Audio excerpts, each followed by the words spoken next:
without any further introduction, because he doesn't need any. Donald Trump, thanks for being with us. Mr. Trump, did you hear my introduction at all about what they did with the NYPD Muslim report?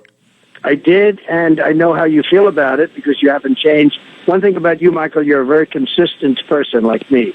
So that's right, and that's why people don't like us. In a world of malleable, changeable positions, we are like mountains, Donald, and they don't like mountains. They want to grind us down into sand. True. Now, your position's been very consistent and very the same as... Borders, language, culture. Donald, listen, do you know what the Democrat motto for New Hampshire is? No, tell me. Live free and get high. Oh boy. That's I don't want to draft. No, don't agree with me on that. They'll use it against you. Let me take the flack for that one. Donald, there's a great article finally that came out about you. Someone said something good in the New York Post. Steve Cuozzo, C-U-O-Z-Z-O, how Donald Trump helped save New York City. And although I've supported you, Donald, I didn't know that this is true, that you took this city from the garbage can and you took a chance on it in the mid-'70s through the mid-'90s when very few would do that. And you rebuilt that city. Yeah, I just read that article, and Steve is a fantastic guy and a great writer, and it was very nice that he wrote that article. He actually called me and said, I'd like to write an article because you've done so much to save New York. And I did it at a time when it wasn't fashionable in many cases, and, it's been great for the city, and I'm very happy. And it was very nice that somebody would write that kind of an article. I mean, people listening across America should know that Donald Trump created something between 59th and 72nd Street. There was nothing but old railway yards. It's now a home to over 10,000 people. He built the Trump International Hotel and Tower, which I stayed in, by the way, on my last trip. It's a fantastic, beautiful building. That's the old Gulf and Western building. This was an area filled with vagrants in Central Park. You freshened up that area. I'm going to go down the list. I don't care if people say I'm being too nice to you. You created the Wallman skating rink in 1986. 40 Wall Street, 1995. Trump Plaza, 167 East 61st Street, completed in 1984. That's before half of these candidates were even born. You were doing these things. And I don't want to sit here listening to people run you down when it's all false, Donald. That's the reality of it. But the bigger issue for me, and I want you to talk, sorry, I'm excited over this thing of the NYPD report. I'm excited over the DHS agent who worked there 15 years who said that Obama personally ordered him to expunge all records of dangerous Muslim front groups in America. You're the only one bringing up this issue, Donald. Yeah, it's it's radical Islamic terrorism, and we have a president that won't even use the words. And if you don't use the words, you're never going to get rid of the problem. But we have maybe he doesn't want to get rid of the problem. I don't know exactly what's going on. Now you're going as close to the board as a hockey player can go without hitting the puck into the stands. I get it. This is where I'm going. I can't believe the man is nakedly doing these things. But Donald, let's talk about New Hampshire for a minute. You're way ahead of the pack, correct? Okay, yes, so far. You're not even saying you're going to win? Well, I don't want to really say it because I don't want to bring myself any bad luck. I mean, I'm doing well. The polls look good.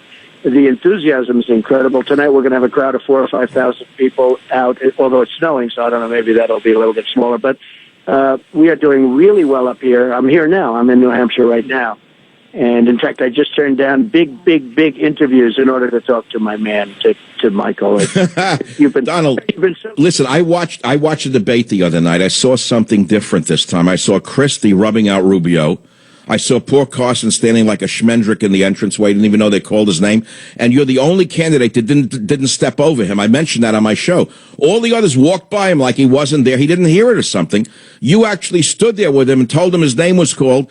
And you said, Ben, go ahead. You were called first. Do you remember that? Yeah, I did. And I sent him out. And I'll tell you, he's a nice man. And, it was very interesting. It was not his fault. You couldn't hear a thing back there. It was really the fault of the network because you couldn't hear anything. So I walked out and I saw Ben standing. I said, what are you doing here? You're supposed to be out there. And I stood with him until they got it straight. But it wasn't Ben's fault because you couldn't hear a thing. And, yeah, people thought it was very nice that I stood with him as everybody else walked by. But that's right. They stepped over basically a person who had fallen in the street. And that tells you an awful lot about people. And people should see. Here's the thing, Donald. It's like me. Brash people from New York are often called names that don't apply to them. They think if you're direct and honest that you're a mean person. And what they don't understand is I've lived on the West Coast most of my adult life. all these nice people will stick a knife in your back faster than anybody that I've ever met in New York, to be honest with you. I prefer people who are upfront with what they are saying rather than hidden in their agendas. So that comes down to your agenda. There's so many things people are criticizing you for. Let's go into it for a minute or two. This thing with eminent domain, I don't even want to talk about it. I don't think it's that important or that interesting. I want to talk about the war on terror. How would you crush ISIS? I know you don't want to give away a battle plan, but I don't think it's that complicated. Putin's doing a pretty good job, and that's where I disagree with Cruz. What is wrong with Cruz that he says Russia is our number one enemy? Is he crazy? Well, first of all, let me talk for 1 second. Eminent domain, without eminent domain, you won't have roads, you won't have bridges, you won't have highways, you won't have anything. This guy Bush is a total lightweight. He's the one that brought it up. He's a lightweight. And now it turned out that his family used eminent domain, private eminent domain, to build their Texas stadium, So This is what you have to go through. With this world, the politics is crazy. But as far as ISIS is concerned, you have to crush them, and you have to crush them fast. One of the reasons we haven't taken out the oil, Michael, I don't know if you heard this, but because they didn't want to affect the environment. Okay, because we'd have pollution. That's Obama's priority is global warming, not beating ISIS. I get it. He's completely milquetoast the entire military. But Donald, I want to talk about foreign policy. You have clearly said, and I agree 100%, that we need to make Putin and Russia our ally in the war against ISIS. That makes perfectly good sense. It's logical. It was only when Putin started to bomb them that Obama made a few more moves against them. Ted Cruz seems to be advised by the same neocons who got us into Iraq to begin with, and he's making Putin our enemy. Don't you think that's a critical error? Well, Putin said great things about me, and look, I know when I'm being played and all, but he said Trump is brilliant, Trump is their real leader and all that stuff, and you know what? I accept it, okay? I would say, the people said, oh, you should disavow that. Here's the story. What's wrong with having a good relationship with Russia? What's wrong with Russia bombing the hell out of ISIS and these other crazy so that we don't have to spend $1 million a bomb? Let them buy some of the bombs, because that's what's happening. And I say, I can't believe these people. They want to do it themselves. We've been over there, Michael, for 15 years.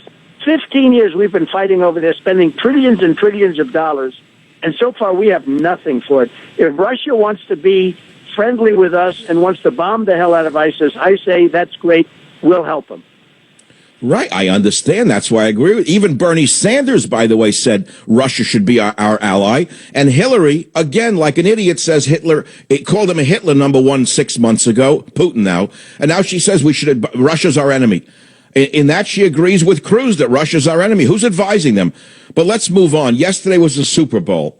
Were you in New Hampshire during the Super Bowl, Donald? Yes, I was here. Absolutely. Did you have time to watch the game? Not much of it. I'm here right now. I was at an event. I got to watch some of it. I thought it was a very boring game, actually. Thank you. And number two, the event, the dancing in the middle, supporting the Black Panthers. I don't want to drag you into that one. There's an awful lot of complaints about that one. Why is Kasich and Bush and why, these guys, they can't win. Why are they still on the stage with you guys? I don't know. I don't understand Bush because he's just a stone-cold guy that is just not going to make it. He's got no persona.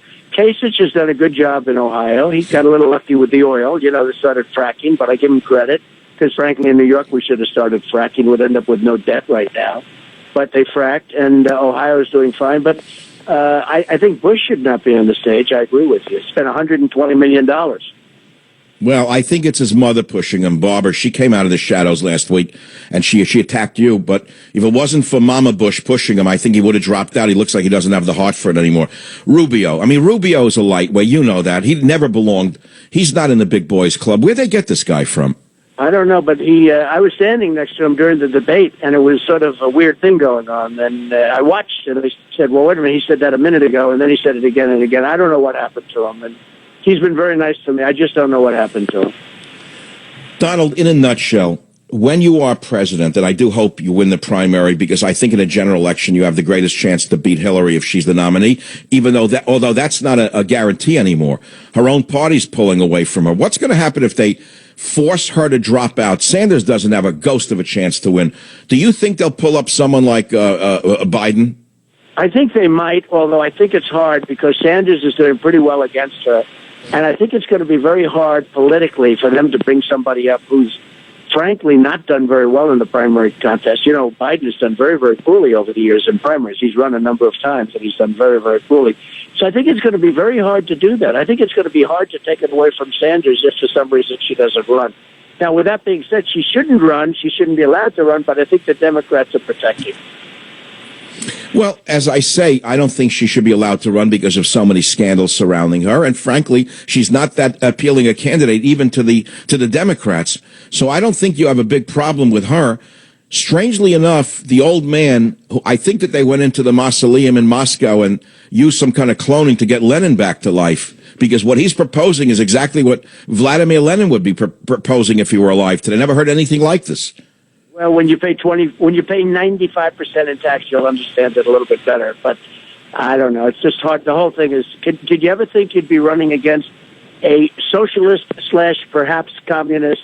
And this is what we've come to. I mean, it's incredible. But he seems to be beating her. I see in a nationwide poll now, Michael, he's even with her all of a sudden. So I don't know. I know. What does that tell us about the general mentality of the electorate in the United States of America, Donald? That's the real problem. Well, the only suggestion I would make is every time you get hard, you go up. Every time you repeat your primary themes, you go up. Donald, please don't go soft because the advisors are telling you to go soft. They're 100% wrong. Going soft is wrong. The people need a strong alpha male leader, and I think you're the only one to win here. And I want to thank you for being with us on the Savage Nation. Good, and I'm glad you told me that. That was very nice. I'm very glad you told me that. Thank you very much, Michael. You take care of yourself. I appreciate everything. Stay strong. Donald Trump back in a minute. Join